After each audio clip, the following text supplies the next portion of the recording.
안녕하세요 여러분, 복습 영상 3강을 시작하도록 하겠습니다.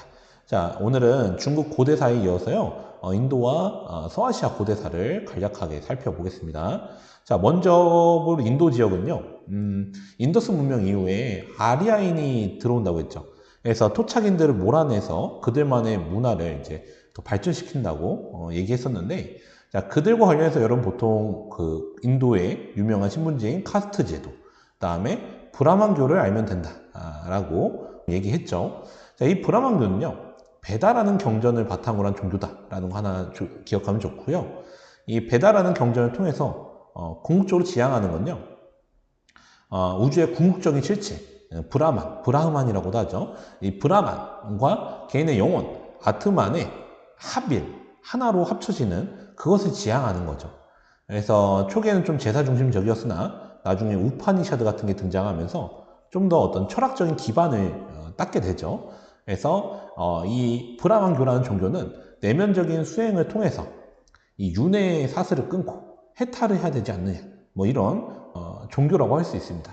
근데 이게 여러분 굉장히 낯이 있죠. 왜냐하면 여기에 영향을 받아서 등장한 게 여러분이 아는 불교라는 거거든요. 그래서 굉장히 낯이 있는데, 아무튼 불교가 제로 베이스에서 등장한 게 아니다라는 거죠. 이 브라만교에 영향을 받았는데요. 자, 브라만교에 영향을 받는데 그들을 비판하면서 등장합니다. 그러니까 브라만교가 너무 뭐랄까 신분 질서를 엄격하게 강조하다 보니까 거기에 비판을 하는 사람들이 등장해요. 그 대표적으로 마하바라라는 사람과 고타마 시타르타라는 사람인데, 마하바라는 자이나교를 만들고요, 고타마 시타르타는 불교를 만든 사람이죠. 자, 둘 다 이제 신분 질서를 좀 부정한다는 공통점이 있습니다. 근데 자이나교는 고행, 굉장히 고통스러운 수행을 하는 겁니다. 자, 그걸 통해서 해탈을 추구한 반면에 불교는 고행이 아니라 뭐 명상 같은 거 통해서 이제 중도를 깨닫고 해탈을 하고자 했던 거죠. 약간 다릅니다. 너무 과한 걸 지향하지 않아요, 불교는. 그러니까 뭐 과하지도 너무 덜하지도 않은 중도를 추구한다고 할 수 있겠죠. 근데 뭐 우리가 윤사 시간은 아니기 때문에 교리를 깊게 들어갈 필요는 없고요. 어쨌든 이렇게 등장하면서 나타난 불교를 중심으로 보도록 합시다. 자, 이 불교라는 종교가요, 고타마 시타르타 이후에 여기 보시면요, 여기 마우리아 왕조라는 나라가 등장하는데요. 이 마우리아 왕조 시기에 크게 부흥을 하게 된다. 특히 이 마우리아 왕조의 3대 왕인 아소카 왕 시기에 크게 부흥하는데요. 여러분, 이 아소카 왕이라는 사람이 정복군주였어요. 인도의 북인도 지역을 장악하는 그런 왕이었는데요. 근데 그때 너무 많은 사람들이 희생을 목도하면서 이게 도대체 무슨 의미가 있느냐라는 현실 자각을 하면서 이제 불교에 귀의를 하게 됐다는 거죠. 자, 그러면서 각지의 사원가, 불탑, 뭐 이런 거 세우고, 그 다음에 자신의 생각을 담은 이제 돌기둥 같은 거 세우면서 불교를 적극적으로 전도를 합니다. 자, 요 시기에 불교를 우리가 보통 뭐라고 하느냐? 상좌부 불교라고 하죠. 개인의 해탈을 강조하는 불교입니다. 자, 이게 많이 전파가 됐다라고 아시면 되고요. 근데 아소카 왕이 뭐 계속 살 수가 없잖아요. 인간이니까. 언젠가 죽고요. 그 이후에 마우리아 왕조가 쇠퇴하다가 약간 혼란기를 거쳐서 나중에 또 등장하는 게 쿠샤 왕조입니다. 자, 이 쿠샤 왕조 시기에는요, 카니슈카 왕 때 전성기 맞이하는데, 이 시기에도 불교를 많이 장려합니다. 근데 이 시기의 불교는 마우리아 왕조와 다르게 대승불교라고 하는데요. 대승불교는 개인 해탈이 아니라 대중들의 해탈에 관심이 있습니다. 그렇기 때문에 그들에게 불교를 많이 전파하기 위해서 부처님을 형상화한 불상을 조각하는 일이 많아진다. 여러분, 그 전까지는 부처를 이제 조각하는 일이 없었죠. 오히려 뭐 연꽃이나 이런 걸 통해서 상징적으로만 표현했는데, 이 많은 사람들을 좀 더 구제하기 위해서 이제 직접적으로 부처님이라는 사람이 이런 모양이다라는 걸 보여주는 조각을 하기 시작했다는 거죠. 이 불상의 독특한 면은 뭐가 있냐면, 여기 그리스 영향을 받았다는 게 있잖아요. 그렇죠? 여러분, 그 예전에 알렉산드로스라는 사람이 있어요. 나중에 우리 서양사 할 때 나오는데요. 그 대왕이 잠깐 이 인도 근방까지 온 적이 있습니다.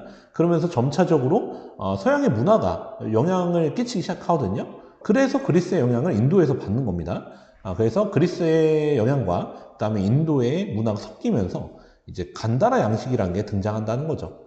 그래서 당시에 이제 불상이 등장하기 시작하는데 그 불상들이 간다라 양식에 기반했다는 거 하나 기억을 하시면 되고요. 간다라 양식은 아무래도 인도의 문화도 영향이 있지만 그리스의 영향을 받다 보니까 굉장히 코가 오똑한 그런 모양을 좀 보여줍니다. 외형적으로. 그런 거 기억하시고요.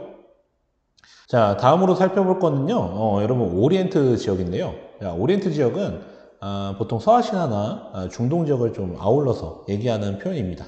자, 요 지역에서는요, 원래, 여러분, 아시리아라는 국가가 있었거든요. 이 국가도 강력한 국가였는데, 굉장히 요 국가는요, 강압적인 통치를 합니다.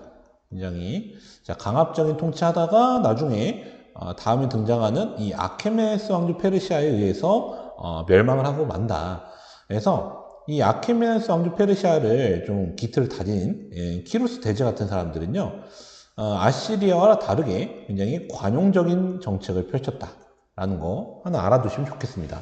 그래서 키루스 대제 같은 경우에는 정복지, 여기 보시면 뭐 리디아 왕국, 메디아 제국 등을 정복하는데 그 지역의 어떤 전통 관습 등을 좀 인정해주는 관용적인 모습을 보였다라는 거 얘기한 적이 있고요.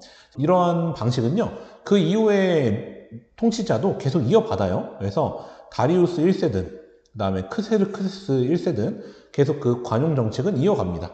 그래서 뭐 나는 관대하다 뭐 이런 유명한 유행어도 있죠.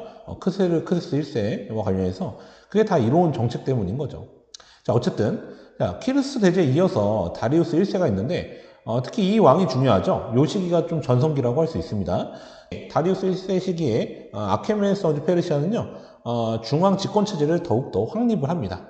그래서 넓은 영토 곳곳에 총독, 샤트라프라고 불리는 이 총독을 보내고요. 자, 이들을 또 견제하기 위해서 왕의 눈 또는 왕의 귀라고 불렸던 감찰관을 보내요. 그래서 좀 견제를 하고요. 동시에 이제 곳곳에 행정적인 통치도 그렇고요. 좀 의사소통도 원활히 하기 위해서 왕의 길이라는 도로도 아주 잘 닦아놨다고 보통 얘기하죠.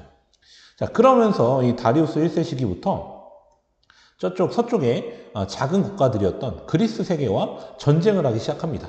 특히 그 아테네가 문제였거든요. 다리우스 시기에. 그래서 이 다리우스 시기에 1세가 아테네 폴리스를 혼내주기 위해서 갔다가 나중에 우리 배우지만 아테네한테 살라미스 대전에서 패배를 하게 되죠. 자, 그 이후에 여러분 그의 아들인 크세르크세스 1세도 그 그리스 정복 사업을 계속 이어갑니다.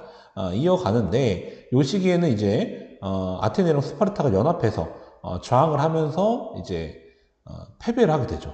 완전 의외의 상황입니다. 사실 이 오리엔트 지역의 정복자인 이 아케메네스 왕조 페르시아라는 거대한 국가가 작은 폴리스 연합체인 뭐 그리스 세계한테 패배한 거니까요. 정말 충격적인 사건이라고 할 수 있겠죠. 자, 요걸 계기로 페르시아 제국은 이제 쇠퇴하기 시작하고요. 나중에 마케도니아 쪽에서 등장했던 알렉산드로스 대제 또는 알렉산드로스 3세라고 하죠. 자, 이 사람이 이제 아케메네스 왕조 페르시아를 정복을 해버리게 됩니다. 자, 그러면서 이 페르시아 문화와 그리스 문화가 융합한 헬레니즘 문화가 등장을 하게 되고요. 자, 이 헬레니즘 문화가 나중에 인도 지역에도 영향을 미치게 되죠. 그래서 앞에서 나왔던 그 간다라 양식, 그런 게 이 헬레니즘에 영향을 받았다라고 아시면 되겠습니다. 자, 그 이후에 여러분 그 알렉산드로스 대제는요, 금방 죽어요. 굉장히 젊은 나이에 죽거든요.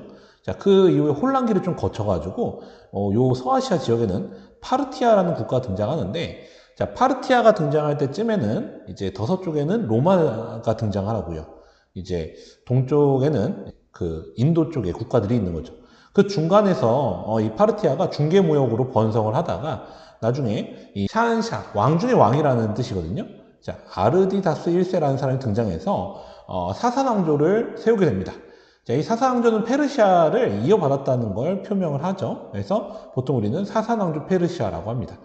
자, 이 사산왕조 페르시아는요, 조로아스터교라는 종교를 국교로 삼습니다. 그러니까 사산왕조 페르시아 시기 가서 국교화가 된 겁니다. 그러니까 그 전에 아케메네스 왕조 페르시아 시기에도 조로아스터교는 유행을 하는데요. 공식적으로 국교가 된 건 사산왕조 페르시아구나 라는 거 아시면 되고요. 자, 이 사산왕조 페르시아는요, 로마 제국과 대립하면서 번성하지만 나중에 이슬람이 등장하면서 멸망을 하고 만다라는 게 나와 있습니다. 자, 여기 보시면 방금 나왔던 그 조로아스터교에 대한 얘기가 마무리로 나오는데요. 자, 조로아스터교는 자라투스트라라는 인물이 만든 일신교다. 유일신교죠. 여기서는 아우라 마즈다라는 요 신을 좀 숭배한다고 보면 됩니다. 그래서 아우라 마즈다와 그다음에 악의 신인 앙그라 마이뉴를 좀 대비적으로 보여줍니다. 그래서 이분법적 세계관을 보여주는 종교고요. 그래서 요 종교에서 다양한 개념이 나오거든요. 뭐 선과 악, 그다음에 뭐 천사, 뭐 최후의 심판, 뭐 이런 다양한 개념이 등장합니다. 여기 보시면 그렇죠? 여기 이런 거 나오죠. 그래서 뭐 이러한 사상이요, 뭐 내세관이라든지 뭐 이런 게 향후에 등장하는 종교들인 뭐 유대교, 그리스도교 뭐 등등의 영향을 좀 줬다라고 얘기를 보통 하고 있죠. 그래서 보시면 아까 나왔던 그 얘기 그대로 나오죠. 사상조 시기에 국교가 된다라는 거 나옵니다. 근데 나중에 여러분 이슬람교 등장하면서 이 중동 지역은 거의 이슬람 세계가 되죠. 그래서 페르시아 시기에 조금 주도했던 종교라고 하나 알아두시면 되겠습니다. 사료와 관련해서 보시면 아까 나왔던 여러분 그 누구냐 아쇼카 왕, 마우리아 왕조의 왕이죠. 자, 이 사람은 불교에 기귀하면서 다르마 불법을 얘기하는 겁니다. 불법에 입각해서 어떤 통치를 하려고 했다는 게 이 사료를 통해서 좀 알 수 있고요. 네, 사료 2번 같은 경우에는 뭐 여기 나오죠. 나 다리우스 위대한 왕 중의 왕 뭐 이렇게 나오잖아요. 자, 여기서 보시면 아우라 마즈다의 은총으로, 그러니까 이미 아케메네스 왕조 페르시아 시기에 조로아스터교의 영향을 받았다는 게 여기 나와 있는 거죠. 그렇죠? 그러면서 이 땅에 속한 모든 사람 친구다. 나는 그를 확실하게 보호할 것이다. 라고 하잖아요.